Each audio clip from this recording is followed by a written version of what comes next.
Ama makini nyantuma ajaranye isa nugo biye araba ye araba mi ni mabse ga fo ka do mi bitalike dwa kun barakama ba abe okono sabo mi no bitalike mawludu kali ambe okonna na wa usali usebe koro kera dwa kun damne ngonna na dakunya kilindron ama fo dwa munu no lu kera wala saka basigil lata nata anga jamana kono alaka dwa mine ya rabbi alaka dwa mine ya rabbi o kalaba antuguni ka dwa nyine allame ba na laje ba ufe ka ketenyine ka ufe kalaba ka dwa nyine ufe mali sanga bela ka dwa ufona ke uye inshallah koromro ama fima kiki bismillah ka bo bangoni na kasea ba amini demsenu basitula ko kifu ibila ma aya basita abi ben saw o jumbe basite ngwan ay basiko ndi tubaraka ire ma fo mbila ma ai abako mi ami gindo ye ke na fo demseni kamo ma ni nandi couture de no nandi coiffure de no nandi coiffure voilà ça fait nepto wa tanzeme woro ende abi zeme woro tanzeme woro akonde ni turaga ni gani finalement fotat ni yetat na kekele atna bina fo bolimbe galedo system coiffure frana mitake mam dajinge tuma do la bagi jusri kanam tuma do la tangodo mbajide tuma do la bolonye mbajide umma lamme baw ni laje baw e ka do beladile kembe ka labo sabati wala sami e kibaroni kuna fune obsego la soro chumi la yalla ina fo a kembe ikado kuma la da e chugumi ndene ka tabla juma do yana ikado muro mimbi talike kuna fundu gafu kuna kunga kibara ni wati insira ikado mi yanzignya arajo chamaye ulube faranyanka ku tulukala ko glo ikado renouveau FM aleka ma wara munu no lu fana ban la jebololo sanfe farafina ni farajela koka koromro nunu bella jelenye ladri la jamawye munu ni ikado wulika jo kuma an fana be oke wala saka seka wasadi uma chugumina ukalla jeli useka na famu chamanzoro Allah kama kuma na ambe korofo dima wala seka la da la duo iko sinzi angaje ni ko mu anyeda la ne ka soro kile damna ni ko tabarakallah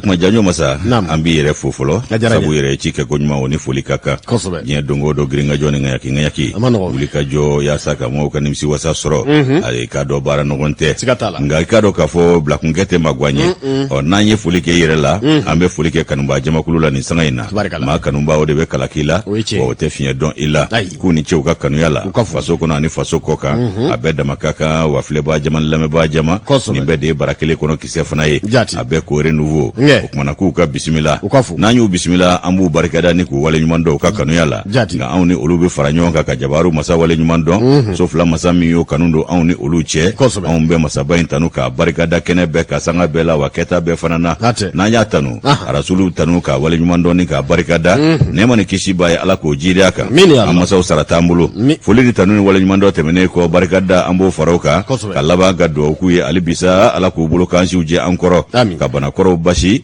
ka jiri ke lafiya la kura kana shi soro jangu ka toro munu mbi chenso bada dali alaka no ulu nanga bamba to bela jilenye aywa gwanwo gwambe mami na fargwan fara magwanka alaka gwa imbela jile bashi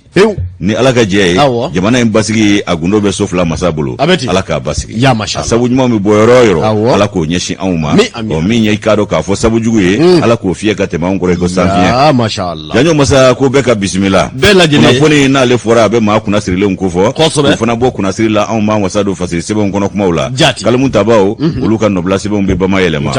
ma me do oke ala se ko nyuma ala ko no ya onyi kulo nyegele joko nyuma ala ko no ya kanumba wi ka ma be ka chari mi nyesu ya ko la tigidi nege sujuru tiguye ala ko no ya ulu fana ye ay ka do munu nyama dale do afe fana jabarani fulaba ko ala ka adno ya bela jilenye ko siribe bismillah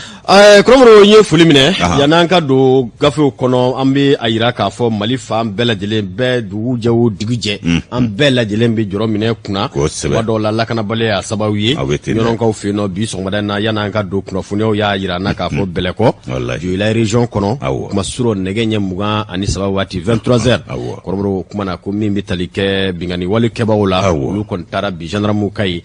nga mi talike akukonna ma kele ni turala we civilier na fa kibaruya sɔrɔ cogo min an bɛ kala ka hinɛ Allah mana wuli ka jɔ ka sabati fan bɛɛ walasa lakana bɛ se ka sinsin cogo min na an sɔngɔlen b'o kibaruya la amina ya Allah latigɛ ko bi ta abati nin bɛɛ kun ye walasa bi an ka cɛsiri de fa nin bɛɛ kun ye jamanadenw yɛrɛ de k'u cɛsiri an k'an cɛsiri ka mara kɛbaw dɛmɛ k'an ka wolomasiri tabaw dɛmɛ ni Allah ka jɛ ni Allah sɔnna ma o min bɛ se ka min kɛ yaasa an ka bɔ nin ko in fɛ da ɲuman fɛ dɛ o k'o kɛ n'o tɛ jatigɛ wale kɛbaa tigilamaw ni binganikɛlaw folofololen de don u folofololen u tɛmɛtɔ bɛ kɛ ko dugumɛnɛ u bɛ bɛɛ kin siga t'a la maa si tɛ kisi maa si ma don kalo dibi la wa u folofololen min filɛ nin ye u tiɲɛnikɛ n'o de ka jugu ni i k'a dɔn u basigilen fana ye o kumana fɔ an bɛɛ k'an ɲamada k'an kulomada ka finitigiw ani lakana tigilamɔgɔw k'olu dɛmɛ ni kunnafoni balolenw ye ka tila k'u dɛmɛ ni dɛmɛw ye seko damayira min b'an yɛrɛw la an ka sigidaw la an b'u dɛmɛ n'o fana ye n'o tɛ a ma nɔgɔ jamana in ka bon a ka bon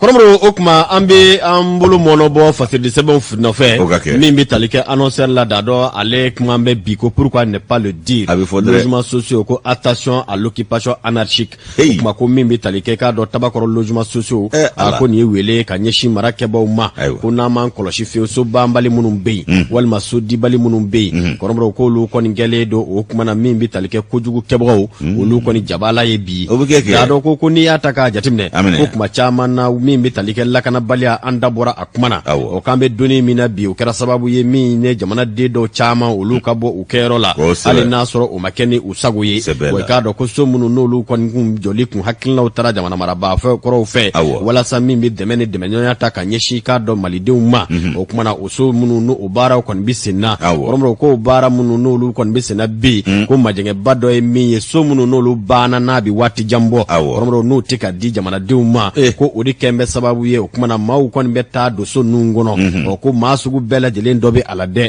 dɔw ta ye an bɛna an yɛrɛ ɲini dɔw yɛrɛ ta ye k'a dɔn k'a fɔ don yɔrɔ wɛrɛ tɛ an na dɔw ta ye o kumana an ye dekun sɔrɔ an sigiyɔrɔw la an nana ne ka na an sigi yen nɔ dɔw bɛɛ bɛ yen nɔ olu ye kojugukɛlaw kɔni kɛyɔrɔ ye bi da dɔn ale ye da se o ma a ko min bɛ tali kɛ so banbali minnu bɛ logements sociaux la tabakɔrɔ kɔrɔmɔrɔ ko kuma ko déplacé caman kɛ bɛ ni ka nin so ninnu ni k'u ta i k'a dɔn k'u dayɔrɔ kɛ o ye nka maa wɛrɛ minnu n'olu bɛ k'a dɔn kojugu kɛbagaw kofɔ kɔrɔmɔrɔ k'olu de kɛlen don ni ka so ninnu caman ni k'a dɔn bisimila minɛ waati ni sanga bɛɛ lajɛlen la min bɛ tali kɛ dɔrɔguw tayɔrɔ la min bɛ tali kɛ bingani kɛ wɛrɛw la o kumana ko min bɛ tali kɛ nin wale na k'a kɛ bɛ ni ka tabakɔrɔkaw ko k'u sɛbɛkɔrɔ sɛgɛ bi kosɛbɛ parce que b'a ka fɔ la n'o bɛ da dɔ kamara ko fɔ a ko wale ye mun ye ni n'an man kan ka pan a kunna an ka kan ka i k'a dɔn wele bila marakɛbaw ma kɛrɛnkɛrɛnnenya minisiri min ɲɛsinnen don duguba kɔnɔnaw labɛnni ma anw ka jamana dugukolo ko ani k'a dɔn a soko ɲɛnabɔli minisiri n'o bɛ tali kɛ ministère de l'urbanisme de l'habitat des domaines de l'aménagement du territoire et de la population o k'a welelen don dɛ ko il est interpellé da dɔn ko sabu ko ka sabu kɛ min ye so caman bɛ yen olu banna waati janna kɔrɔmɔrɔ k'o tɛ maa si bolo maa tɔgɔ tɛ a la wa i k'a dɔn jatigɛ wale kɛbaa ni hali i k'a dɔn k'a fɔ bingani wale kɛbaw nin bɛɛ bɛ se ka kɛ i k'a dɔn kojuguba de ye min b'i k'a dɔn kunsɔrɔ yɔrɔ di k'a dɔn bandiw ma i k'a dɔn sigida in kɔnɔ k'a dɔn ko nin département min filɛ o kuma k'a bi wele ni k'a kurakuraya k'a sabu kɛ min ye o kuma na ko i k'a dɔn mɛn da ye mɛn digila ye ko nin sigida maaw yɛrɛ olu de kule k'a ye nin ye so banbali ninnu gɛn bɛ dekun ye bi wa so minnu yɛrɛ banna n'u ma di fana kɔrɔmɔrɔ k'a kɛlen don dekun ye o kuma ko ni foyi ma kɛ i k'a dɔn ko dɔ de bɛ fara nin dekun kan ka taa k'a sababu kɛ ko so ninnu ko kuma ko bandiw bingani wale kɛbaw zonw ani k'a dɔn k'a fɔ min bɛ tali kɛ i k'a dɔn jɛminɛw olu bɛɛ lajɛlen dagayɔrɔ de kɛn bɛ so ninnu ye k'a sɔrɔ jamana dun y'a ka nafolo don a la ne ka sigi k'a dɔn k'a fɔ k'u bɛna dɛmɛ ni dɛmɛɲɔgɔnya ta ka ɲɛsin jamanadenw ma o ko min don kɔrɔmɔrɔ ko kuma k'a ka kan da ka don a la pourquoi ne pas le dire da dɔn ka fɔ la attention à l'occupation anarchique nin bɛ tension kun bɔ nin ye tension yɛrɛ m'a f'i ye n k'an don k'a ye bi tension don dɛ aw tafili ko attention Mali yɛrɛ sigi kɛn bɛ attention da dɔ fana ko attention ale ka tension yɛrɛ ka jugu n'a bɛɛ ye maa yɛrɛ sɛbɛlamaw ma kunsɔrɔyɔrɔ sɔrɔ tiɲɛnikɛlaw wa u bɛ ɲɔgɔn wele kelen cɛ an ye ghettonin dɔ sɔrɔ yen wa u bɛ yen de dɛ o de bɛ fan bɛɛ u ka bureau don u ka siyɔrɔ don u ka gɛrɛn don u ka sugu don u ka fiyɛ bɛɛ de bɛ kɛ o sokolonin ka di bandi ye dɛ wa so dun bɛ yen dɛ sokolonin ka di bandi ni binganikɛla ye cogo min ala de b'a dɔn o tɛ ka di wa i k'a dɔn k'a fɔ hali bi maaw bɛ misi la soko la misikinɛw bɛ bɔlɔnkɔnɔ si la dɔw bɛ kɛnɛbaninw kan ka sɔrɔ ka manaforoko kɛ u suturala ye. A filɛ dɛ. Ala k'an bɛn sababu. Ala k'an nɔgɔ. An jigi b'a la k'a fɔ ministre Kamina ka dɔ kɛ a fana k'i sen na teliya sabu tɔw sen sumayara cogo min na Burama fanga kɛra k'a ban ɲɛ foyi ma sɔrɔ nin ko in na. Logements sociaux yɛrɛ yɛlɛmana ka kɛ spéciaux de ye o la. Ka tila ka kɛ commerciaux ye an b'o kuma na wa bi ni fɛn ma kɛ n'a ma kɛ ko teliyalen ye mɔrɔmɔrɔw k'a bɛ kɛ dekun de ye. Logement banditieux. A bɔra spéciaux la sa. A bɛ b'o la kɛ a dira jɔn ma hali spéciaux tɛ k'a sɔrɔ. Olu fana t'a sɔrɔ tugun. Misikinɛ sen t'o la. Ayi o kuma bɔra a la. N'a kɛra gerentan sen t'o la. Ala k'a nɔgɔya.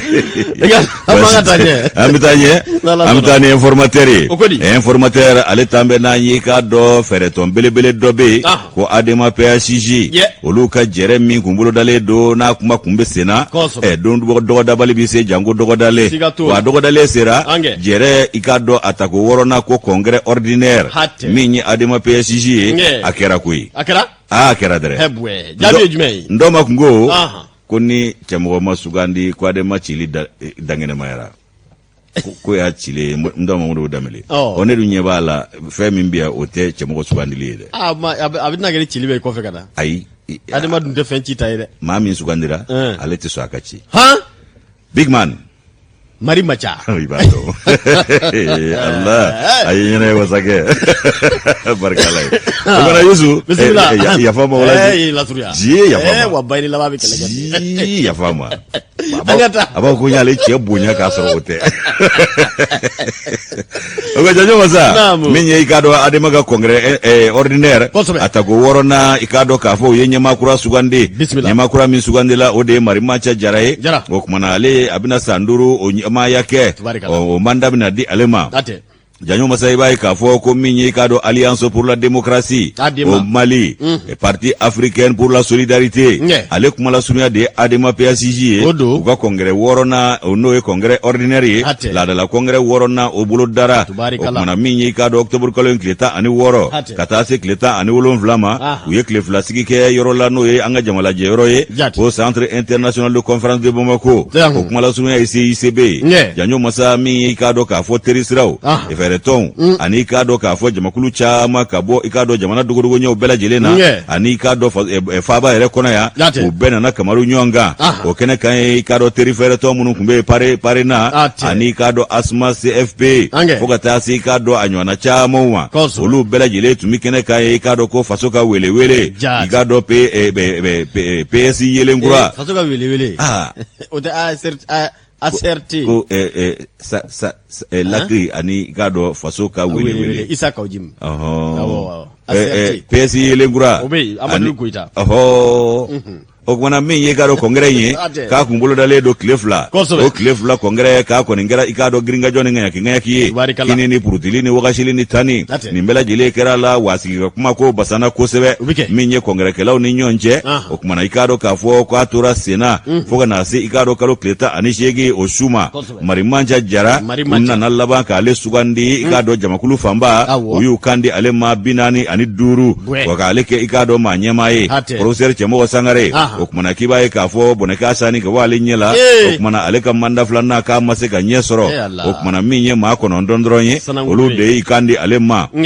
fɛn min ye k'a dɔn Jaki ye ale ka fɔla informateur kɔnɔ a ko ko kɔngɛrɛkɛlaw k'u bɔra jamana fa bɛɛ lajɛlen fɛ ka na ɲɔgɔn sɔrɔ yan nɔ o kumana fɛɛrɛtɔn yɛrɛ k'u ka i k'a dɔn lalala kɔngɛrɛ k'o de kun dɔ wele bilala maaw ma cogo min u bɔra ten ko nka i kun donna kɔngɛrɛkɛyɔrɔ in na n'o a soba in kɔnɔ n'i ye maaw ɲɛda ye i b'a dɔn k'a fɔ k'u nakun ye sɛbɛko ko ye bɛɛ kɛn bɛ k'i ɲɛda don min na sɛbɛko i b'o ye u ɲɛ kan o kumana fɛn min i k'a dɔn tɔndenw ye k'u tun i k'a dɔn k'a fɔ u nana ni hakilina caman ye nin kɛnɛ in kan fɛn min ye fɛɛrɛtɔn ye bɛɛ fanga fɛɛrɛtɔn dɔ don candidat i k'a fɔ u ka candidat ko min y'u ka jɛrɛ a ta ko 6nan ye o kumana maa ɲɛmaaya ko o ko sugandili kun b'o kɛnɛ kan ADEMA PAICJ i b'a ye k'a fɔ ko min ye i k'a dɔn k'a fɔ ko maa caman olu kun nana nka min ye cɛbɔw ye ɲɛmaaya cɛbɔ kun ye maa 4 bɔɲɔgɔnko ye min ye Adama N Jara ye ale tun bɛ Sikaso ka olu tɔgɔ la ani i k'a dɔn Mustafa Diko Cɛmɔgɔ Sangare ani Mari Macha Jara yɛrɛ o kumana ko min ye i k'a dɔn sigi ka kumaw ni ko temene ko adama en jara ale ni Musafa Diko olu yu fosi ka bɔ akula ni ka ikado de medo nyanya taga marimancha segere kasira bla ale o kuma na minya marimancha ye ayi ikado kalata ye abulna na nyoro batigiya ya abulu fula korotale o kuma na janjo masai bae ka foko kalata temene ko manye makura ama ikado akobla dagrinda la ayi kuma ta ikoro marimancha jara ayi nyefoli mununge minya ikado ka kongreke jamae aya jirula ka foko ale nakunte ikado doreye ka kulukura ko do ikado ademana ka mau faranyonga udo dakile fe mnugu bo dakile fe aywa minye obela jilenye ko fe mi ikado ka fo ukakangele mvo ko be kale hamina ko bilibile doye ani ikado adema dewu rebela jile ka faranyonga ka ke kuluba kelenye iko dide reba ko fo chugomina ko ikado ka fo kaga barabina be oma mali ikado ka fo ka be folike bela jile yo bimbora mi yoro mi nakana ikado jamana dogodogo nya munu mbora kana ani munu mbora fangore ufe ka be do okuye unyuma na chugomi alaga siginu unyuma yete o kumana ko minye ikado chamugo sangare ale miye manye makoroy wala tna falete ni ikado domafo afana ye ikado kumata uka kongre woro na insimve aya jira ka fo ko tonde un kabu foku barkada o kuma na chemo aklala ka munfo akoka ba don ka fo ko tonde un ani fere to manyema ku bebe na ikado utashi kata sira minfe o de ka ikado ni kura fie fere tona ka kungle na kelendi ama kungle na mi no beke ikado tare o fana temeningo o kuma na ko minye ikado ka fo ni ko ta ku laje ko jamana irebe chugo mina bi jamana ire kal latige ko fere ton ikado ka fo ka fenfa babina bolo oka kwambe yoro mine ko bi ko jamana ko ikado ambela jele fulufulu ledo o ka kondo ntonye femi ikado ka fo ko kura ko munumbe no ikado no lutemena ay wa ko bila laklinu ulubina ke ka fere unyini o kuma o fere munumbe se ka ke fere kroye fere to re no ademai ore ka jide temene ko de jamana ire ka ikado ire masorobe bo fere munungo no kulu bude buluda o fana ikilenye o kuma ko ali binaka biya menye manye makoroy ay kuma atemena nai akoko kongere woro na mi vleni aywa minye fere tonde unye o kuma na kiba ka fo ko ukoni ya akera geleya wati ukonna la jamana rebe geleya kono beki haklito orola mauni nyonche geleya ubi nakana balia geleya bi akaja ikado ka fo arabade ya re konna geleya chamamba anka ko malibi o geleya ngono amena jamana re kala tike bagaledo o kuma na ko minye jamana ka ira mahoronya ye ko fiye donendo ko la ka sabu wo ko chamanye ko beka haklina nyuma soro fasokola wa joro mimbe jamana de fambala kwa de maka ka barake ni jamana dun haju anuka jorona kuyi nyingali munumbike ani koba munumbino ni mabo nyingali tengu yele la kanyeshi jamana ma kuko luko tabala haka jamimbe la kana balia okofo awachemo akumanoka katasi ka do manimfu nubulla hero bisika la kana chugo mina ani ka do bengansebe ko akordaliji ko no manya ikado keko obisika do bala chugo mina aywa kuku nyeshi okonu numfana ma marake chugo nyuma no yikayo jamana yere marake chugo nyuma okake ikado ka hajuye ko alabana ka munfo ayi ikado manyema olufo manyema ba munumbe no president donerwe inafo ali nunjalo jongunda traore ikado olu betumbe kenenga olu tumbe no inafo ka fo manyema bawu o kata akoka ke unyere ka ke shire akula kongere woro nai ibai ka fo ko menya manyema fale oyera simve o manyema kura o kera marimancha jaraye minyanga wasadin ladige uluka jekulu abo kono no sente jaki ni ale ka nobla sebe anyabo informateur kono ka bidon bolido ka bon vent aki chesri alaka nyabo adema ye fere tonyi belebele do de belebele kondo nga tuminyini ka yere la adema mali ko ngono na fura ko parti ya klibe diga adema dla waje mun fanga na fere ton folo minya amarake santa aledo wado kama fanga tumede kuma anjigi bala marimacha ana uku chesiri konde jidugule bambaye aya bashi jidugule bambaye aba kono ya mena aya bado abado bashi de romro mimi talike nouvelle horizon ni dangura ne bembulo mono ba no fe ako wala sa mi ni obi talike kuma na jamana maraba ni abi colonel Asimi Guita kufo kuma na mimi talike ka deme aka kuma na jamana basigi ko lanati takeda mi no direction générale de la sécurité ikado détail ko abto ko ni yɛlɛmana a bayɛlɛmana ani k'a dɔ fanga kura dira a ma a kɛra agence nationale de la sécurité d'État ni o ye ANSA o ye kɔrɔmɔrɔw ni ka laban k'a ma ɲɛmaaya n'a bonya minɛ a n'a kumana baaraw kɛko ɲumanw bɛɛ lajɛlen k'o minɛ sigi k'a dɔ colonel Asimi Goïta ale kɔrɔ patriba n'o bɛ tali kɛ k'a dɔ k'a fɔ min ye Nouvelle Horizon kɔnɔ ni a bɛ i k'a dɔ Demba Konte ko fɔ Demba ko n'i y'a ta k'a jateminɛ furancɛ fanga maa ɲɛmaa colonel Asimi Goïta k'a ye bayɛlɛma ta ni ka ɲɛsin sécurité d'État cakɛda min n'o ye direction générale la sécurité d'État ye o kumana ni ka tɔgɔ kura di a ma ani k'a dɔ ka baaraw ni k'olu bayɛlɛma ka laban ka fanga ta ni ka ɲɛsin k'a dɔ k'a fɔ nin cakɛda in ma min bɛ tali kɛ k'a cogoya kɛ agence nationale de la sécurité d'État ye min bɛ tali kɛ Demba Konte la a ko kuma ko nin kɔni ye kibaruya jɛlen ye min ni o kumana a kunnafoniya kɔni dira hakilila jiginna o kumana sécurité d'État ɲɛmaaya so n'o a kun bɛ direction générale ya o la o kuma k'a kɛra agence nationale de la sécurité d'État ye sariya kisɛ fɛ min n'o ye ordonnance 2021-013 min ni a yɛrɛ bolonɔbilala octobre kalo tile fɔlɔ san 2021 furancɛ fanga maa ɲɛmaa colonel Asimi Goïta ale fɛ min bɛ tali kɛ nin cakɛda in na i k'a dɔn min ni o ye a sariya kisɛw ye o kumana ko olu kɔni bɛɛ lajɛlen farala ɲɔgɔn kan ni ka sɛgɛsɛgɛliw kɛ k'a sɔrɔla k'u jateminɛw fɛ jateminɛ minnu kɛra sababu ye min n'u bɛ tali kɛ baara kɔnɔna na gɛlɛya dɔw kunbɛ i k'a dɔn sécurité d'État mɔgɔw ka baaraw kɔnɔ walasa k'olu gɛlɛyaw bɛɛ lajɛlen bɔ yen u ye sɛbɛnw ni k'a kurakuraya o sɛbɛn kurakurayalen min filɛ o kumana min bɛ tali kɛ a chapitre 4 bonyango ani jɔsen 11 n'o ye article 11 ye o kumana ko nin gafe in o k'a kɔnɔ kunkanko kibaruya a kɔni bilala ka taa journal officiel la i k'a dɔn ni k'a to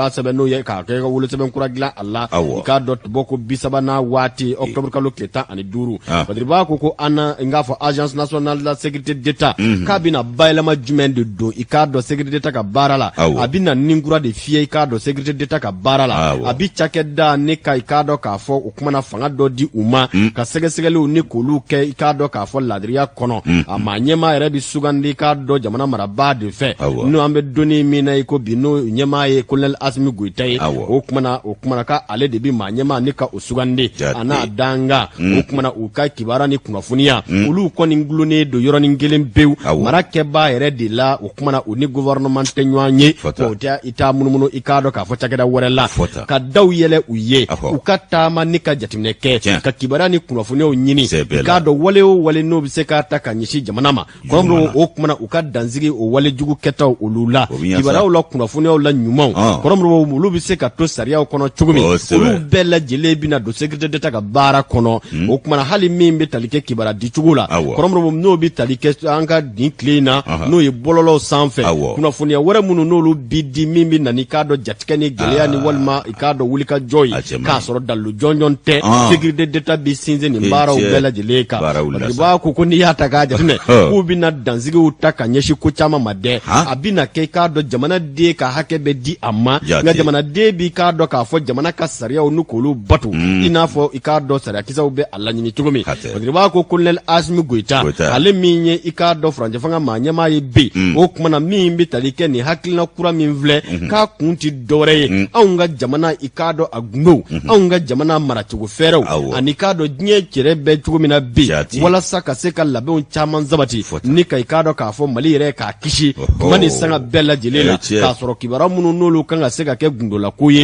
jamana maraliko la kunnafoniya minnu n'olu bɛ yen n'o ye i k'a dɔn walejugu ye minnu bɛ ta ka ɲɛsin jamana ma ka kumana k'olu bɛɛ lajɛlen kunbɛ kumana kuma min bɛ kɛ sababu ye i k'a dɔn wulikajɔw n'olu bɛ kɛ kuma bɛɛ Badiriba ko nin cakɛda min filɛ n'o bɛ tali kɛ i k'a dɔn k'a fɔ agence nationale de la sécurité d'État o kumana u kɔni bɛna sɛgɛsɛgɛliw kɔni baaraw kɛ i n'a fɔ u k'a dɔn u kun b'a kɛ cogo min na ka kɔrɔ nka ko kuraw caman bɛna fara a kan i n'a fɔ sarakisɛ 11 y'a perepere latigɛ cogo min na u ko nin min filɛ nin n'a bɛ bayɛlɛma don a la k'a bɛ dansigi i k'a dɔn k'a fɔ décret la o décret min yɛrɛ tun ye i k'a dɔn direction générale de la sécurité d'État sigi n'o bɛ tali kɛ décret numéro 93/008 min bolonɔbilala i k'a dɔn janvier kalo dɔ senfɛ san 1993 o ko o bɛ kɛ sababu fana ye min bɛ tali kɛ agence nationale de la sécurité d'État a ka se ka i k'a dɔn mara kɛbaw ani maa minnu bɛ yen n'olu ye da bɛ don jamana ko la ani walima maa wɛrɛw minnu bɛ yen n'olu bɛ ŋaniya wɛrɛw ta ka jamana sɛgɛrɛ jamana kɔnɔ ani a kɔ kan kɔrɔmɔrɔ ko u bɛna sɛgɛsɛgɛliw ta ka ɲɛsin nin bɛɛ lajɛlen ma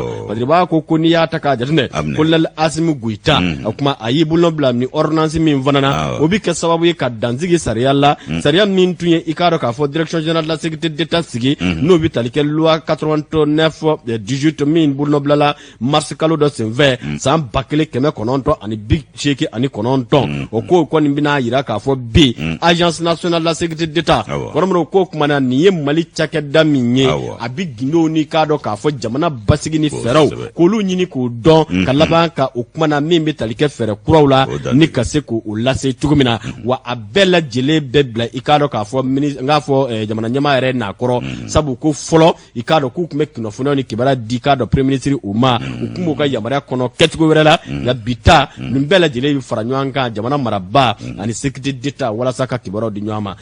Nouvelle Horizon Demba Konte ale ka fasiri don fata Demba Konte ni y'ale ka fasiri bila mbe Sud Hebdo ta Sud Hebdo ale bitana ye lakana ikado o kɛnɛ kan lakana baliya min be ikado segu amarabolo kɔnɔna la masumale ka ye wuli ka jɔ kɛ o ko la fɛn min be ikado talikɛ ikado k'a fɔ Sadio Kamara colonel Kamara a dɔ la k'a ye fɛn dɔ wuli ka ɲɛsin office du Niger ma o ikado k'a fɔ tourbillon o tɛ funufunu ye sawa funufunu wuli bɛ ka se nɔ fasiri jɛkulu Sud Hebdo tɔgɔ la olu ka nɔbila sɛbɛn ni ye janjo masa fɛn min ka dɔ ni kati gɛlɛya wale ni sariya sɔsɔ ni ka dɔ dantɛmɛ wale minnu bɛ ka kɛ buguda dɔw la ka dɔ ofisi o kɔnɔna la n'o ye ofisi Niger ye anw ka jamana kɔnɔ yan nɔ minisiri min bɛ yen n'o ɲɛsinnen don wolomasiri tabaw ani kɛlɛ cɛfarinkɔrɔw ka ko ɲɛnabɔli ma ale yɛrɛ ye ko ta ba la ni k'a ta n'a bolo fila ye o kumana i ka dɔn k'a fɔ Sadio Kamara colonel fɛn min ka dɔ a ma fɔ k'a ye i ka dɔ lakana minisiri bila kɛrɛfɛ koyi ayi k'o tɛ fiyewu ko in bɛ yɔrɔ min na bi k'a ka bon lakana minisiri kelen pe ma jamana den bɛɛ de kan ka ye na jango maa ɲɛmaa bɛɛ lajɛlen fɛn min k'a dɔn k'a fɔ k'a ma bila kɛrɛfɛ dɛ a bɛ k'o dɛmɛ a ka baara la u ye wuli ka jɔ kɛ ɲɔnɔn sɛrikili kɔnɔna la fɛn min k'a dɔn yen yɔrɔ la fɛn min k'a dɔn gɛlɛyaw ye k'o kuntalen don ka yenkaw sɛgɛrɛ kosɛbɛ minisiri min bɛ yen n'o ye lakana minisiri ye a dɔ la a ko ale dɔrɔn kungo tɛ nin ye bilen a ko barika bonyalen don a kelen bɛ ma fo k'a dɛmɛ de ko jadimaw k'olu ka wuli ka jɔ barika bonyalen don kɔsadani na dɛ u folofololen kɛlen don ka yɔrɔ bɛɛ lajɛlen kɛ sennɔ ye o kumana ko jamana fan caman bɛ yen u bɛ ka tiɲɛni de ta ka don maaw kun yen nɔ hakaja n'i y'an ka kɔlɔn kɔnɔna lajɛ ofisi di Niger ko min ye i k'a dɔn o y'an ka cikɛyɔrɔba ye u kɛlen don ka maaw bali u ka i k'a dɔn sɛnɛfɛnw bɔli la ani i k'a dɔn kaniw ni kananiw la fɛn min i k'a dɔn o kɛlen don an ka o yɔrɔ in min fana fɔlen filɛ nin ye sɔrɔ o kɛyɔrɔba don an ka jamana kɔnɔ bolomadayɔrɔba don an ka jamana ka sɔrɔ ko la fɛn min ye k'a dɔn nin ko ye sa ko u ye fɛn dɔ wuli ka ɲɛsin ye ma fɔlɔ ko fiɲɛ kura o fiɲɛ kura ko o nun donna ka ɲɛsin ɲɔnɔ o kɔnɔna ma u ye k'a dɔn baara jumɛn bolo da jatigɛ wale kɛbaa tigilamaw ni binganikɛlaw jabalaw u taara npogo kɔnɔ kelen don olu la k'olu da wolo ka sokɔnɔminɛnw kɛ kɛnɛmaminɛn ye min ye k'a dɔn k'a fɔ ko kun bɛ yɔrɔ jumɛn kan Bogi wɛrɛ ani Sibi ayiwa ko buguda ninnu n'a lamunu ntɛnɛn tɛmɛnen octobre kalo tile 10/2021 san in na o opération fiɲɛ kura ko wulila waati min na Sadio yɛrɛ tun bɛ k'a ko bɛɛ lajɛlen kɔlɔsi minisiri min y'an ka wolomasiri tabaw ka minisiri ye ani kɛlɛ cɛfarinkɔrɔw ka minisiri don o kumana Sadio Kamara yɛrɛ tun bɛ k'a ko bɛɛ lajɛlen kɔlɔsi a bɛɛ tun b'ale yɛrɛ ka yamaru n'a ka bonya kɔnɔ janjo masa i b'a ye k'a fɔ ko minnu filɛ nin ye ko kunnafoniw sɔrɔla k'a fɔ ko faama k'u ye wuli ka jɔ kɛ ni ka taa npogo don i k'a dɔn jatigɛ wale kɛbaa tigilamaw ni binganikɛlaw la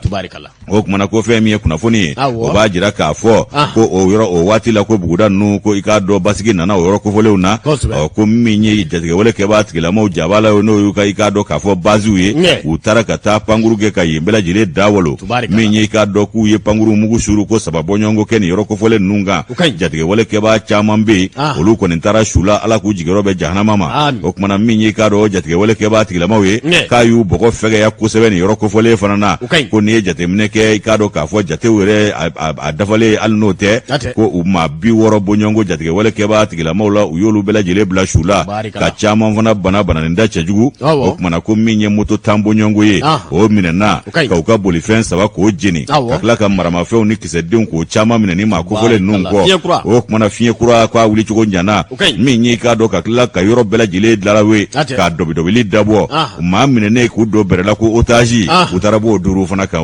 olu kana bilala fama be ka fama ya farda ala ku deme ya rabbi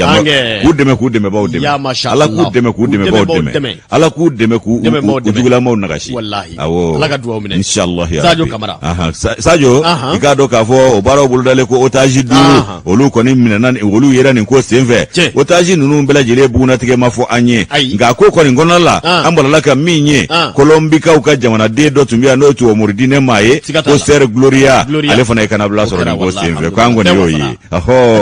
angone ser Gloria yi o kwani otaji nani wore ma duru olu koni minana ni manu nola nga ubuna tige maddi o femi ni ser Gloria yi kale yere kuntara yew katemena kutala ikado orola kutala marabolo konna la bafla ni tani fla tani wolon flansa ikado ka foko jatige wala ke batigila ma uya yalo ni katemena yi o ngale ka kana blay wonye foi masoro Allah wa gundo foi te no mi ma vafu ko ablala ni ngainga ko mashito nyedon ablale o kuma uya senzenza ninga kuluba segere minye ikado anga to murdino ka manyema ba cardinal Jean Zerbo belebele ale ya senzenga ta belebele togele ve no yi ikado ka fo asimi goitaye utara kata muso bismillah ni kado ka fo wolo masiri tabao ku ka wuli ka joka wolo la tarela wamba fo ka fo ko minye kado ayoro chama bebi lakana ku chesiledo ode fe ka nyeshi numa ko sabu ni yoro nye chike yoro baye jetike wala ke batikila ma obi kata chike la balu ka chike fe umboli la ani chike re fari dalila ikado ka tinya tugo shila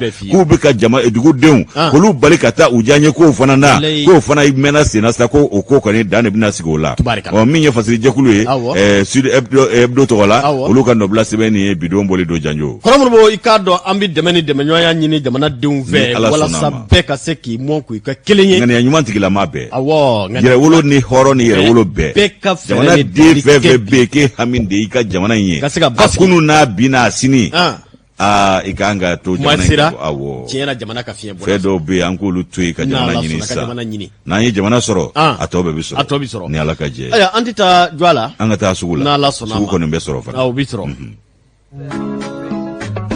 ajoni tele barakalaw romro chesri be kay amufo abaraka Mariam yere wala na la sona ma wallahi ka bagayo wa dumbia agafo ku ka fo Amadou yi ka Amadou ka fo Mariam yi ka bayo ka dumbia ka barka yi wala mondona beta donde wala beta don wa banga fe abanga deku abe section be ababe don tiri fara radio abe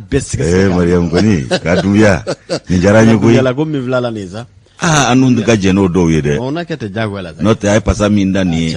pasa dum mbado de wa wala mondo fasa fana bele do an yere fana ba barika walla ambafo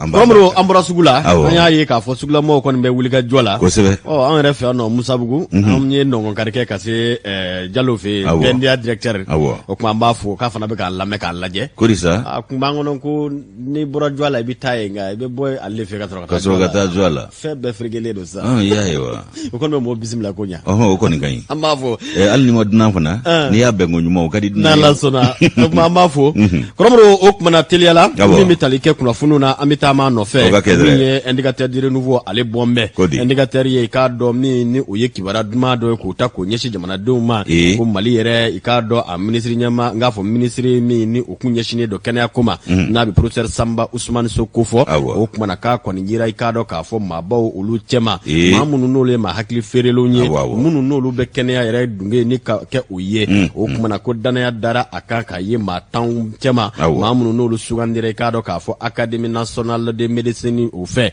Académie nationale de médecine koromro ko di ikado ka fo ma hakli ferele mamunu be ni ukonga wule ka job baraka ka bon kosobe wala sa kenya be se ka sinzin chugomina riba ye kanto no ye ode akoko mana danaya dara ikado Samba Ousmane Sokan ka sabu ke kado kunchamanye abi kesiri ke ikado kenya ko ka chugomina mali kono farafina ani diɲɛ fan wɛrɛw fɛ o de y'a to ko tarata tɛmɛnen octobre kalo tile 18 san 2021 o kumana min bɛ tali kɛ sugandili la i k'a dɔn maa 90 cɛma i k'a dɔn ko maa 10 wele bɛ yen nɔ u ko ma ko internationaux olu sugandili kɔnɔna na professeur Samba Ousmane So maliden n'o i k'a dɔn k'a fɔ min ye jɔyɔrɔbaw kɛ an ka jamana in kɔnɔna na hali min yɛrɛ bɛ jɔyɔrɔbaw la bi kɛnɛya yɛrɛ binna kun o kan o kuma ko min bɛ tali kɛ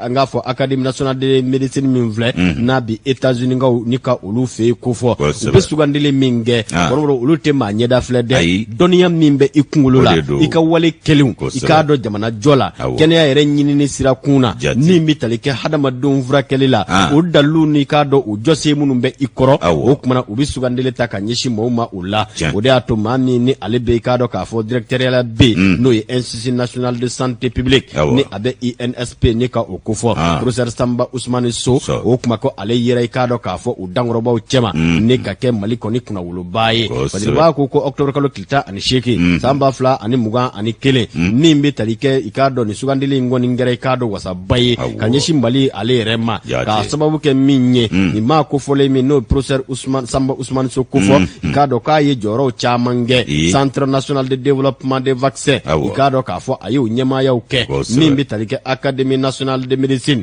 ni ya yo ka sugandili bena amma ka ye ikado ka fo ma taun chema munu no lu ye ma hakli ferele unye kene ya domba jonjon ye ikado ko koni jorola ikado ka segasegelu chaman zenve segasegelu munu nya yira ka fo ndotro bamin vle professeur Samba Ousmane So kene ya kungango kibara ulla kono ka jose barka sebe koro bunyana kosobe farafina ani aunga jamana konnana kuma ina fo bana kumbe usinve ina fo ebola ina fo mimbi talike coronavirus hakli ulu blale sira ka mo jaw gele ya ne ka banaw yere kuma chogo yira ikado ko professeur Samba Ousmane So ye kalanvaye sanve kalangra mogo do ikado mimbe ni mimbe kala ya ko ni ka nyebrebere do o kuma akor mina keta ke sababu ye ni ka demene jemejo yan taka nyeshi ka do medicine yerema kerengere na ni yoro kufolina na bi Académie nationale de médecine kufo États-Unis ka olu fe no ami duwa ke ka fo o kuma tato ani dana mi na yo laso ala ka ke bilibile nyebra amin ya rabbi indicateur ode aleka fasire ni faranyanga kumba weni mabo be malaku mabo chama dibia samba ya miskili bo ebola fe lagine frontière la ebola dara yere nyini koso ebola dara ndi jabi samba severo ala koso ebola da ko ntama sola ay ko yere nyini professeur Samba Ousmane So be malla agunda do ale frontière ale dangu te bedro kana bala samba Ousmane So jole ale kemega glogi bolo kuruka ebola nyera nye o ntama sola oda to INSP ko wa bo nyama yala ko kuma na hakilla jigya mine baba boro kuma mi duwo de ke ka fo dana ya bamingira so le flani ni bilibili abi faso kuna wulo abi farafina yare kuna wulo wallahi ami duwo kay ale flem Michel Sidibé flem nunu ye bilibili kene ya ko la anfe abena la ci bilibili were wallahi ibise ga fuko karsa mani yinga ala mi ngai abi min don o fosa ko balola de o fosa ko ni tien ay fona sa kari ko ni mani ye o tien nga tiente kari ga mi ga fo karlo de tien afona ka gelesa de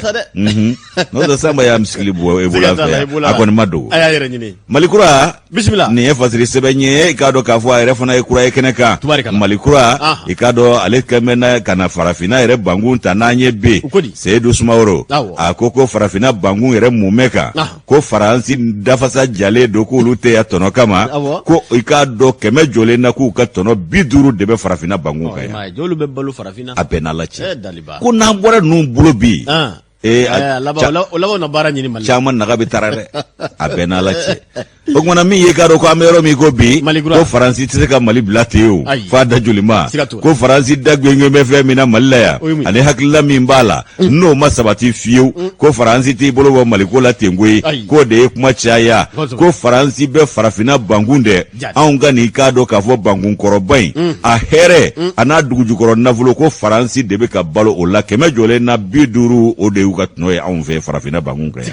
Seydou Soumaoro ka fola akoko mi ye kado faransi ka ikado ibamba niki bala saheli bolo kono ya kwa koro ana koro do kwe aunga mara aunga ikado dangun fanvela nuna ya ka abalangunte gwanza ekwe kuna ka kera munye una ka nkadiwo kuna na aunga jamana de basigi ani lafia obisika soro chugo mina aywa ko min yi ka do farafina bangun fana kanya o gule keleme jamana mununga saheli bolo kono ku bina bela jile deme o kuma na ko ni ngera kuna fundi barosigi do sinve François Hollande ale minge Faransi jamana ɲɛmaa kɔrɔ don a ye i k'a dɔn k'a fɔ baro sigi waati min na haka ja i k'a dɔn u yɛrɛ ka jamana a dɔn kibaru baarakɛla dɔ n'o journaliste ye o ye i k'a dɔn ɲininkali tɛngun a la ɲininkali in tɛngunna ka bɛn ni décembre kalo tile 3 ye 2013 san ka para kɛ ka taa kunungo la hakilila kunun don k'a kɛra Centrafrique o Centrafrique jɛrɛ kɔnɔ ayiwa ko François Hollande k'a ye Faransi journaliste a y'a ka ɲininkali jaabi cogo di a ko k'a kan k'a dɔn k'a fɔ ko Faransi ka i k'a dɔn nɔ ko o tɛ Centrafrique ko kɛlɛ in na koyi ko Faransi ka tɔnɔ tɛ Centrafrique kɛlɛ la ayiwa k'u k'a dɔn k'a fɔ ko Faransi k'i k'a dɔn k'a fɔ k'a ka lafiya fana t'o la a y'o de kɛ ka dɔn kibaru baarakɛla jaabi a don a ko Faransi ka tɔnɔ k'a kisɛ kelen tɛ o ko la ko Faransi b'a ka teriya sira dɔrɔn de taamana ko i teri gwɛlɛya b'a ka waati min k'o y'a dɛmɛ dɔn ye maa teri i k'a dɔn k'a fɔ k'i b'i teriw dɔn gwɛlɛya waati de ko Faransi terilaka de ye Centrafrique ye ni gwɛlɛya b'u kan ko a ka kan olu k'u dɛmɛ ko i n'a fɔ Mali yɛrɛ fana b'o dabolo kelen na cogo min na ko Mali fana ta bɛ ten ko k'a sɔrɔ ko Faransi dun ko i k'a dɔn a ka o kuma kelen kɔnɔna la k'a ko min ye i k'a dɔn ni Faransi ye ko n'u m'u cɛsiri i b'a ye k'a fɔ ko Faransi ko i k'a dɔn k'u kɛmɛ jɔlen na u ka tɔnɔ k'u bɛna 50 k'u bɛna bɔnɛ o de la farafinna bangun kan k'a sabu kɛ Siriwaw ka wuli ka jɔ ye ani k'a dɔn k'a fɔ Siriwaw olu kɛn bɛ ka farafinna minɛ cogo min ko o kuma kelen tilala ka bɔ a da o kɛnɛ kan ko n'u m'u farati k'u ka tɔnɔ kɛmɛ jɔlen na ko 50 na tiɲɛ farafinna bangun kan ko sabu ko Siriwaw bɛ ka na kɛnɛ minɛ ayiwa ko min ye Faransi ye k'u ka fɛɛrɛ ni dabali bɛɛ lajɛlen tigɛ u k'u bolo da u ka tɔnɔ n'u ka hɛrɛw kan maa kana se k'o ntaraki ka b'u bolo o kumana k'o kɛra a ka kuma ye fana tuguni ayiwa min ye i k'a dɔn ko Faransi walasa k'u hakilinataw sɔrɔ an'u haju o bɛ fɛn min nɔfɛ yaasa k'o sɔrɔ ayiwa i b'a ye k'a fɔ u bɛ fɛɛrɛ ni dabali bɛɛ lajɛlen tigɛ ka na ni i k'a dɔn komayɛlɛma ko bɛɛ lajɛlen ye ka n'u sen don aw senna ka sɔrɔ ka u ka ta ɲini k'o fɛɛrɛ da aw bolo kɔrɔ o kumana ko min ye i k'a dɔn k'a fɔ u ka président kɔrɔba dɔ bɛ yen n'o ye Jacques Chirac ye Jacques Chirac a yɛrɛ aminiji ma dɔgɔya de Jacques Chirac aminiji dɔgɔyara Jacques Chirac ko 2008 sa 2008 ko ale de i k'a dɔn lebu bange Faransi la Faransi m'a ɲɛma don dɛ a ko olu ka nafolo min bɛ u jufa kɔnɔ n'u bɛ yaba n'a ye n'u bɛ ka wasojalan kɛ n'a ye n'u bɛ ka yɛrɛ yira kɛ n'a ye ka tila k'a fɔ k'u bɛ farafinna dɛmɛ n'a ye k'a bɛɛ sindi ye farafinna dugukolo ye yan ko fɛn fɛn b'olu bolo nafolo la k'a bɛɛ bɔra farafinna yan Jacques Chirac de ye nin fɔ a ye jɔn ko Ala fɔ a ko kumana a bɛ hakililakunu kɛ Faransikaw ye ani farajɛ tɔw k'a b'a f'u ye k'u ka kɛ hɔrɔn ye ten sa u k'u yɛrɛ dɔn ten hali ni i k'a dɔn k'a fɔ négociation tɛ ko an k'a lajɛ k'u ka segin u kɔ ten ko min ye i k'a dɔn k'a fɔ ko maa minnu bɛ yen ni olu bɛ fɛ ka baɲumankɛya kɛ k'u ka baɲumankɛya kɛ k'a sɔrɔ u m'a kɛ i k'a dɔn k'a fɔ ni farafinna yɛrɛ ka hɛrɛw ye o kumana ko kiiri ka tigɛ farafinna ni farajɛla cɛ ko min ye farajɛla ye u ye fɛn fɛn suyɛ farafinna bangun kan ko k'a bɛɛ segin Jacques Chirac de ye nin fɔ ko sabu k'u ye suyɛnni kɛ yan dɛ a ma dogo fiyewu nin kɛra sommet France Afrique dɔ sen fɛ ani Afrique Faransi min kɛra kɔsa in na o tɛ kelen ye dɛ o tun ye kɔlɔgu ye nin kɛra sommet sen fɛ sommet France Afrique min kɛra Yaoundé Cameroun faaba la janvier kalo 2001 san n'o ye 2001 ye i b'a ye k'a fɔ ko jaabi i k'a y'o kɛ ka ɲɛsin i k'a dɔn k'a fɔ walanda dila yɛrɛ dɔw ma k'a y'u wele ko walanda dibaw minnu filɛ nin ye n'aw bɛ ka walanda di maaw ma diɲɛ don o don k'aw to yɔrɔ jan ka i k'a dɔn aw ka fanga boli maa wɛrɛw kan i n'a fɔ farafinna bangun Jacques Chirac a kuma n'o fana na a ko k'a sera ban ye ten sa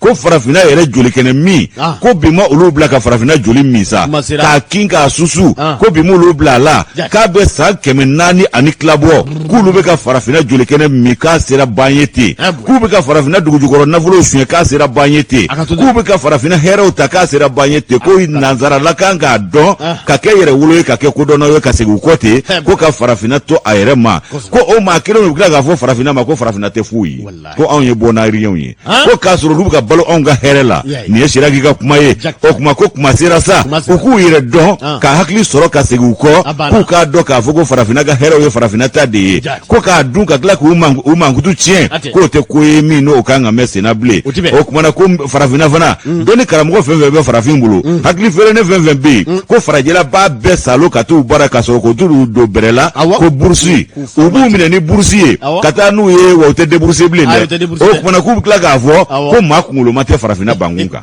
ka sɔrɔ y'a kunkoloba min minɛ ka bila aw fɛ yen ni min hakili ka di nin bɛɛ kɛra Siraki ka kuma ye o kumana ko walanda dila yɛrɛ ko walanda kan ka d'a ma ayiwa k'u k'a lajɛ sa farafina bangun k'u ka u ɲi lɛsɛlen bɔ anw na ten u ka balo u yɛrɛ la o kumana ko saheli min filɛ nin ye ko i k'a dɔn k'a fɔ ko saheli ko k'a bisibasa bɛ caya dɛ ko wa farajɛla ne faransi ye a kalata nata in ko anw ka saheli kuma in k'a bɛ kologiriya kalata nata in kɔnɔ k'o de kɛlen bɛ ka makɔrɔni siran ani i k'a dɔn farajɛ fanba siran bi wa k'a sirannen don kabi bi i k'a dɔn saheli kungo la u ka kalata na a ma se fɔlɔ Seydou Sumaworo ni ale ka nɔbila sɛbɛn an y'a bɔ Malikura kɔnɔ o ka bidon bɔli don Sumaworo Kante an bɛ Malikura ɲɛmaaya bɛɛ lajɛlen fo kɔrɔmɔrɔ o kuma min bɛ tali kɛ waati la Sɛbɛkɔrɔ kuruna o n'a ta bɛɛ lajɛlen min bɛ tali kɛ k'a dɔn k'a fɔ projet de découpage walima réorganisation territoriale a ko nin kɛ ko n'a ma lajɛ ɲɛma jɔlen na a laban kuma bɛ caya dɛ Safo Sangarebugu Jalakɔrɔji kɔrɔmɔrɔ k'olu kɔni farala ɲɔgɔn kan ka ŋɛɲɛ ɲimi k'a jira k'a fɔ o kumana olu de yɛrɛ damaw na fara ɲɔgɔn kan ne ka commune urbaine ne ka u lasigi ka sababu kɛ mun ye i k'a dɔn ko ninnu ye dugu kɔrɔw ye ninnu ye laadala yɔrɔ kɔrɔw ye bi la dugu tɛ i k'a dɔn k'a fɔ nin sigida ninnu ye min bɛ tali kɛ Safo Sangarebugu Jalakɔrɔji o kumana u ye nin fara ɲɔgɔn kan ba kɛ min bɛ tali kɛ a dugutigiw ani k'a dɔn a min ni o ye a maakɔrɔw ye ani a yɛrɛ dugu i k'a dɔn a tariki dɔnba jɔnjɔ u ka fara ɲɔgɔn kan ba in kɔnɔna na y'a yira k'a fɔ u ka dɛmɛ ni dɛmɛɲɔgɔnya kɔni bɛ i k'a dɔn k'a fɔ Colonel Asimi Goita a n'a ka cɛdenw bɛɛ lajɛlen fɔ cogo wɛrɛ la k'a fɔ k'olu bɛ dɛmɛ ni dɛmɛɲɔgɔnya ta ka ɲɛsin k'a dɔn furancɛ fanga u ma nka ko min bɛ tali kɛ k'a dɔn k'a fɔ min ye Colonel Asimi Goita ka se Dr Shogel Kola Mayiga ma o ko olu Jalakɔrɔjikaw olu Safokaw olu Sangarebugukaw kɔrɔbɔrɔ ko kumana olu kɔni bɛ wele min kɛ o de ye k'a fɔ olu ye kibaruya minnu kunnafoniya minnu sɔrɔ k'a fɔ k'olu tɛna to i k'a dɔn k'a fɔ u yɛrɛ ka yɛrɛmarakafoya kɔnɔ fo k'olu mɔnɔ ni k'u da i k'a dɔn mara wɛrɛ bolo kɔrɔbɔrɔ ko kuma k'o kɔni ye filiba ye olu bi wele min kɛ kabi kuma in na kabi nin waati in na k'a fɔ o kumana min bɛ tali kɛ nin waleya minnu n'olu dabɔlen filɛ ninnu baara minnu n'a kɛtɔ filɛ kɔrɔbɔrɔ ko kuma k'u ka u ka hakililajigin kɛ u k'a dɔn a ti bɛn dɛ olu minnu ye i k'a dɔn k'a fɔ Safokaw ye Sangarebugukaw Jalakɔrɔjikaw kɔrɔbɔrɔ k'olu bɛ fara ni fara ɲɔgɔn kan kɛ ne ka u ka yɛrɛmarakafo labɛnw k'o kɛ ko k'a sababu kɛ min ye sigiɲɔgɔndugu don sinjidugu don minnu bɛ ɲɔgɔn kalama kosɛbɛ o kunnafoni kelen kɔnɔ kɔrɔbɔrɔ min ye i k'a dɔn k'a fɔ indépendant n'a kibaruya kelen olu fana collectif touche pas à ma commune 3 olu fana wulila ka u jɔ k'a fɔ u kumana olu fana kɔni nisɔngoyalen don u bɛ wele bila mara kɛbaaw ma k'a fɔ ko commune 3 olu ka i k'a dɔn kulu min bɛ yen n'o ye an tɛ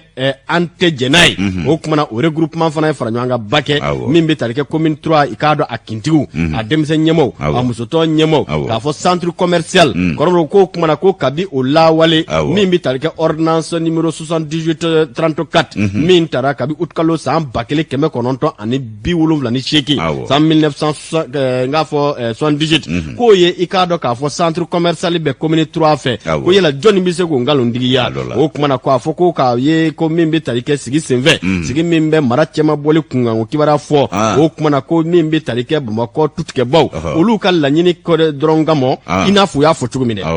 u y'a fɔ tan de ko u ka laɲini dɔrɔn kama la famille fondatrice de Bamakɔ o dɔrɔn kama ko kumana mara kɛbaw ye i k'a dɔn k'a fɔ centre commercial ni k'o bɔ commune 3 mara kɔnɔ ni ka na n'o ye commune 2 la kɔrɔmɔrɔ k'olu bi hakililajigi min kɛ an'u bi wele min bila k'a fɔ o ye wale ye u ti jɛn ni a ye bi wa a ti bɛn dɛ i k'a dɔn k'a sababu kɛ mun ye kabi lawale fa se fɔ bi ma kɔrɔmɔrɔ ko nin yɔrɔ kofɔlen bɛ yɛrɛmarakafo min kɔnɔ o de ye commune 3nan ye o kuma k'u y'a kanu ni ka i k'a dɔn marakɛbaw fana k'u lasɔrɔ ko n'a bɔra i k'a dɔn CNT la o kumana olu ma bisimila sɔrɔ yɔrɔ si nka u bɛ bɔ bɛɛda la n'u k'u ka nisɔngoya yira nin ko in kɔnɔna na i k'a dɔn min bɛ tali kɛ Kalabankoro fana na kɔrɔmɔrɔ o kuma kelen k'a fɔ réorganisation administrative kɔrɔmɔrɔ k'a ko sɛbɛkɔrɔ ndayilen don bi o kumana caman bɛ yen minnu n'a ka d'u ye u ka lamɛn yanni mara a ka cɛma bɔ i k'a dɔn indicateur de renouveau indépendant olu bɛɛ lajɛlen da sera nin kɔrɔfɔ ma bi. min ye Safo ni Jalakɔrɔji kɔni ani Sangarebugu jɔnko ala olu ye dugu kɔrɔba nka Sangarebugu ye yɛlɛkɛ ye dɛ ale ye kura ye tɔ ninnu fana kɔrɔ baasi tɛ n'o tɛ bi ma Safo bila ye bi ma Jalakɔrɔji bila ye nka Sangarebugu ale ye yɛlɛkɛ ye ko a bɛ n'a fɔ olu na kɛ commune yɔrɔ cɛlɛkaw fana olu bɛɛ bɛ kati de fɛ o ayi ko olu bɛna fara aw ka commune na sisan bon u te to kati no mo de soro ko ni ma bashi soro ni ni mamzo soro e bɛ o cɛlɛ fana olu fana bɛ wuli ka jɔ la k'a fɔ ko mara kɛbaaw k'u lamɛn bawo olu ma Bamakɔ sɔrɔ tiɲɛ u ma Welesebugu sɔrɔ tiɲɛ ka bɔ cɛlɛ ka taa fɔ Kulukɔrɔ k'o fana ye gɛlɛyaba ye ngoni b'a dɔn ne ko nin boyi ngoni b'a dɔn a dɔw b'a fɔ ko ka olu to yen u ka fara ɲɔgɔn kan ka kɛ commune ye o bɛ kɛ mankan ye u bɛ tila k'u yɛrɛ kɛ yan sabu u tɛna s'u yɛrɛ kɔrɔ u fana jɛlen don u tɛ se u yɛrɛ kɔrɔ jamana marabagaw kan ka terme de référence bɔ ka di ka kibaruya jɔnjɔn di n'o tɛ Sangare ni Jalakɔrɔji Safo ni yɔrɔ 3 dɔrɔn faralen ɲɔgɔn kan ka kɛ commune ye a baara bɛ gɛlɛya dɛ ayiwa baasi tɛ wala u bɛ bolofara wɛrɛw bɛ sɔrɔ commune urbaine awɔ o kuma an bɛ bi kunnafoni an b'a ɲɔngiri yan ala ka an bɛɛ kelen ma ka faamuyali ko ɲuman di bɛɛ lajɛlen ma maa bɛ siran fɛn dɔ ye i ka hɛrɛ b'a la i yɛrɛ b'i boli ka taa fɛn dɔ fana ta i bɛ tila k'i dogo ka t'o bila ala ka n'an ta k'o ye Mawuludu 2021 sa in na i k'a dɔn dugulakaw ka denbaya min ye i k'a dɔn n'u ka kalandenw ayiwa fɛn min k'a dɔn k'a fɔ k'u nisɔndiyalenba b'a bɛɛ lajɛlen wele bɛɛ ka n'i sen don k'a dɔn Mawuludu la ɲɛnamaya la u bolo u bɛna min ye k'a dɔn kundi o su k'o fana la ɲɛnamaya 2021 sa in o Mawuludu a bɛna kɛ ka bɛn ni karidon ye octobre kalo tile 24 2021 sa in na ntolanci kɛnɛ min bɛ yen n'u b'a fɔ ko terrain Juventus Maɲanbugu k'a bɛna kɛ nɛgɛ ɲɛ 21 n'o ntɛnɛn gosira faamuyali ko ɲuman k'o da ni lasiri in kan Lieutenant Ag Mohamed Ozofere do ani karo Dawuda Magasa ni Sorona Shaka kumana ka se docteur min bi tali kɛ Surakata Jakite pharmacien do bɛɛ bɛ ka lajɛ ni waati na jama ka ca programme bi bɛɛ fo ka bɛɛ lajɛlen wale ɲuman na waati de sɛbɛkɔrɔ ko an b'a fɔ ko k'an bɛn an bɛ dugawu kɛ Ala ka inchallah